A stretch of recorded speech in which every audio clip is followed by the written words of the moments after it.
This happened when I was living in a small college town. I was in my third year and renting an apartment with 2 other students. The complex was pretty typical, just a bunch of 2-story units stacked next to each other. Ours was upstairs, and we had a small front porch area with a couple of plastic chairs. From there, you could see the main sidewalk that led through the complex. It was walking distance from downtown, which, of course, made it popular with the students. One weeknight, probably a Tuesday or a Wednesday, I was up late studying. I don't remember what class it was for, but I had a test that week and couldn't really focus inside, so I went out to the porch for a cigarette. I took my textbook with me, thinking I'd get in a few pages while I smoked. It was sometime after 2:30 a.m. A girl who lived in the unit directly below us came walking up from the sidewalk. I'd seen her in passing before, maybe said hi once or twice, but I did not know her by name. She was clearly coming back from downtown, dressed for going out, and walking like she'd had a few drinks. Nothing too sloppy, but you could tell.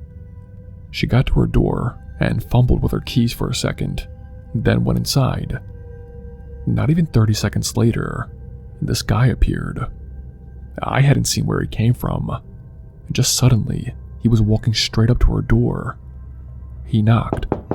Now, even just that felt off. It was nearly 3 a.m. Who knocks on a stranger's apartment door at that hour? Especially a girl's place, alone, when it's clear she just got back from the bars. She cracked the door open, and I could hear him say something like, "Hey, sorry to bother you. I think I live nearby." I couldn't hear everything, but enough to tell he was trying to sound casual. She stepped outside, still holding the door like she wasn't sure whether to close it or not. The conversation went on for a long time, easily 10 minutes, and it got weirder the longer it went. He wasn't yelling or making outright threats, but it was how comfortable he seemed, like he had every right to be there at 2:30 a.m. I saw him keep shifting his body, trying to inch closer to her. He reached out and stroked her hair at least 3 separate times. I could see her flinch every time, kind of laughing it off in that uncomfortable way people do when they're nervous and don't know how to say, "back off." I don't think she knew what to do. She was probably tipsy, surprised, maybe just trying to be polite, but clearly uncomfortable. I stayed on the porch and tried to make my presence obvious. I shuffled my book around, coughed, lit another cigarette even though I didn't want one. I kept glancing down at them without trying to be obvious. I wanted him to know someone was watching. Eventually, he looked up and saw me. I stared back. He did not say anything, just gave her some kind of nod, turned, and walked off in the direction he came from. She closed the door right after. About 10 minutes later, I heard her open the door again, and she called up to me, asking if I saw that guy. I came down, and we talked for a bit. She said she didn't know him at all, that he had just shown up and started talking like they knew each other. She admitted it felt wrong, but did not know how to shut down the conversation without escalating things. Now that part stuck with me. How easy it is to get caught in a situation like that, just because you're trying not to be rude. We decided to call the police, just so there was a record of the incident. An officer came out, took statements from both of us, and they ended up asking her to work with a sketch artist a few days later. I went too, just to confirm some of the features. He had a pretty distinct face, kind of narrow, high cheekbones, deep-set eyes. When the sketch got released, that's when everything exploded. It turns out, the guy had been targeting women all over the area for months. His MO was to wait outside bars, find women walking alone, and approach them pretending to be some kind of rideshare driver or offer them a ride home. At least 3 victims had already come forward by then, and after the sketch went public, even more started calling in. What's chilling is that this girl only avoided that fate because she lived so close to downtown that she did not need a ride. He must have followed her from a distance and then improvised when she went straight home. I think he was hoping she'd invite him in or let him linger just long enough. She got lucky, and honestly, I think the only reason things didn't go further is because I happened to be outside and he realized he wasn't alone with her. That thought still makes me cringe.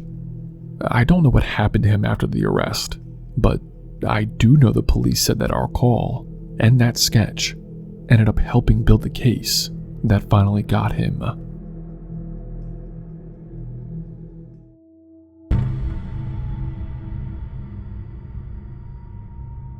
Back when I was 19, we had a regular party spot by the river just outside of town. It wasn't anything special, just a wide, shallow bend in the river with some sand and enough flat ground for a fire. There was a rope swing someone had tied to a big old tree over the water, and we bring coolers, floaties, Bluetooth speakers, typical fun summer stuff, you know. The place was technically on private land, but no one seemed to care. We'd been going there for years without issue, and it was kind of known among the locals as the river spot. Anyway, one night, mid-June, we were out there, probably a dozen of us. The fire was going, music was playing, people drinking, smoking, messing around in the water. Around midnight, this older dude comes out of the woods on the far side, not from the trail we used. He had no flashlight on him, or any cell phone light that I could see. He literally just appeared. He looked pretty homeless. Thin, dirty clothes, scruffy beard. He didn't seem threatening, just off. First thing he said was, "Y'all gotta be careful down there." Someone asked him what he meant by that. He just looked around and said, "Some bad folks live out this way. Real bad. You're better off leaving before they come sniffing around." We were all just staring at him. I asked, "Who are you, man?" He said, "I'm nobody," then turned and walked back into the woods. He didn't say another word. It freaked a few people out, but we were drunk and young, so we just made jokes about him being a local meth wizard or something. We stayed until around 2 a.m. and then packed up. And 2 nights later, we went back out, this time earlier in the evening. My buddy's girlfriend, Sarah, went off the rope swing like she had dozens of times before. But as soon as she hit the water, she started screaming, and not in the typical, "I'm having fun" screaming. This was bloody murder. We pulled her out, and her thigh and calf were torn up. I'm not talking little cuts or bruises, but entire chunks were missing. At first, we thought she landed weird and hit a rock, but when we went back in with a flashlight, we found half a dozen big fishing hooks tied to a fishing line, anchored to rocks just below the swing. Someone had deliberately set them up. We took her to the ER. She needed stitches and a tetanus shot. We did not tell the cops at first, just said that she fell on something sharp. But after a couple of days, one of our friends went out during the daylight to clean up and found more of those hook traps, freshly set. That's when we told the police. They did not take it too seriously. They looked at it more like young kids being dumb and irresponsible, rather than someone purposely trying to harm us. But of course they said they'd check into it, but we never heard anything else from them. Well, we stopped going to the river spot after that because obviously something was going on. A couple of months later, I was talking with an older guy who worked at the gas station near that area. When I mentioned what happened, he wasn't surprised at all. He said there was a family that lives up a dirt road near that bend in the river, and his words, they're not quite right in the head. He did not elaborate much else on that, just that they kept to themselves, and people avoided them. Turns out, the guy who came out of the woods that night was named Daryl. He lived in a beat-up trailer not far from the river. Locals called him Swamp Daryl. I found out later from someone's uncle that Daryl used to work on boats, but something happened, either drinking or drugs, and he lost everything. Now he just roams the woods and fishes. He'd show up now and then, mostly harmless, just a drunk who talked too much. But the thing is, when he warned us, I think he was genuinely trying to help. Looking back, he never said, "I'll hurt you," or anything like that. He just said, "They will." Now, fast forward 5 years. Last year, actually, a news story came out that made my stomach turn. A 17-year-old kid got jumped while walking near that area. The attackers beat him with a chunk of wood so bad that they thought he was dead. Then, that same night, a 20-year-old girl was kidnapped at gunpoint from a gas station not far from the river spot.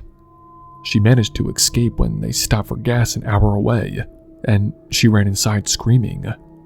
They caught 2 of the guys, brothers, same family that lives up that dirt road near the bend. The article did not name the road, but anyone from town knew where it was. It was them. All this time, we joked about that creepy dude warning us. But he knew. He was just the only one weird enough to say something. We've all moved on now. Some of us live out of state. Sarah still has scars on her leg. She never goes near rivers anymore. I drove past the old trailhead last month while visiting home. The rope swing's gone, the path is overgrown, and there's a no trespassing sign nailed to a tree. Someone spray painted "Keep Out" under it. We did not listen when we should have.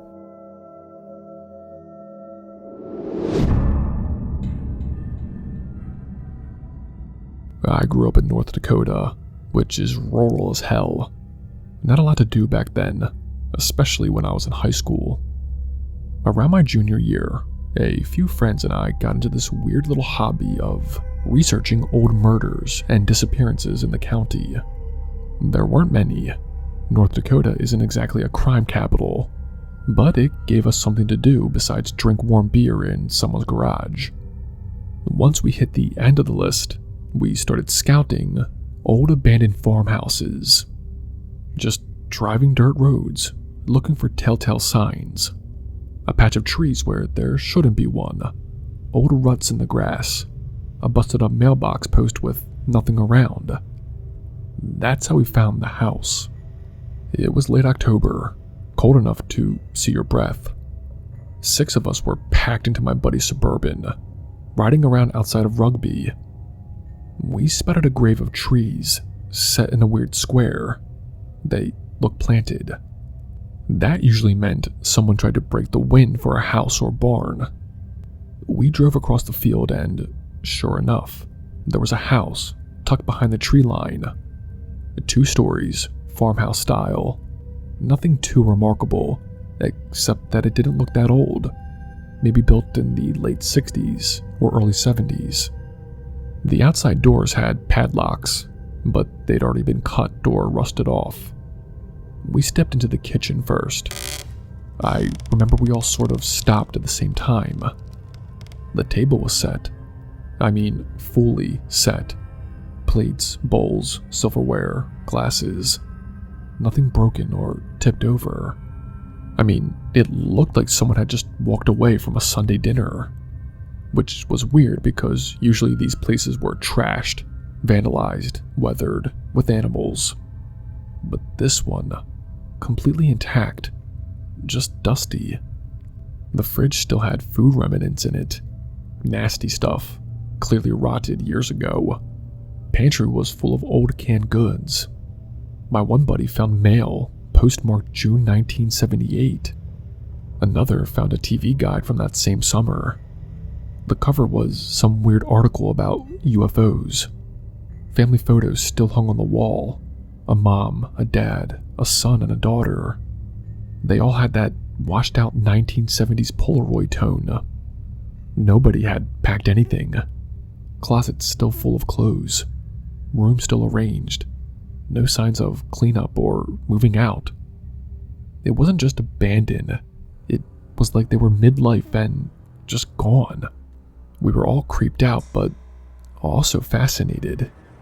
Each of us picked a direction to explore. Me and my buddy Mark went upstairs with the rest and broke into pairs to check the rooms. The first door we opened looked like it had been a kid's room. Bunk beds, posters on the wall, a half-deflated basketball in the corner. But before we could really look, we heard this blood-curdling scream from the room across the hall. Two of my buddies came running out, yelling for us to come look. At first we thought they were messing with us, but they were pale and shaking. We followed them in. The room was staged. That's the only way I can describe it. There was a bed in the far corner, queen-sized, old but not destroyed. And right in the center, propped up on the pillows, arms resting on the blanket like it was tucking itself in, was a life-sized porcelain doll. It had a white face, black synthetic hair, glassy eyes staring straight at the doorway. The head wasn't just placed, it was turned just slightly to the left, so when you walked in, it was making eye contact. I'll honestly never forget that feeling. It didn't feel haunted or cursed or anything. It just felt wrong. Like whoever put it there wanted someone to walk in and see it. We booked it out of the house without saying a word. Nobody was laughing. Nobody was cracking jokes. We got back into the Suburban and drove in silence for a few miles until somebody finally asked, "Who the hell sets up a doll like that before leaving a house?" It hit us then. Everything in that house had been abandoned in a hurry. Clothes in the closets, dishes in the sink. But someone had taken the time to set up that doll in the room. And they left everything else. Why? For who? We tried to figure out who lived there. We looked up the names on the mail we found, tried some library records. Nothing. No obituaries, no accident reports, no local rumors. Just a family that seemingly vanished in 1978. The only thing we learned was that the county had seized the property for unpaid taxes in the early 80s. That explained the locks, but not the doll. We went back once a few months later, during the day of course. The place had been ransacked. Probably other explorers, or maybe kids who weren't as careful as us. But the doll was still there, still staring at the door. That was the last time we ever went out to one of those places. I'm not claiming anything supernatural happened. The house was not haunted. The doll did not move. But that whole place, the way it was left, how perfect and untouched it was, that stuck with me. It felt like walking into someone's life the second after they vanished, except they'd taken the time to set up something specifically to freak someone out. I don't have any answers, just a memory I'll never forget.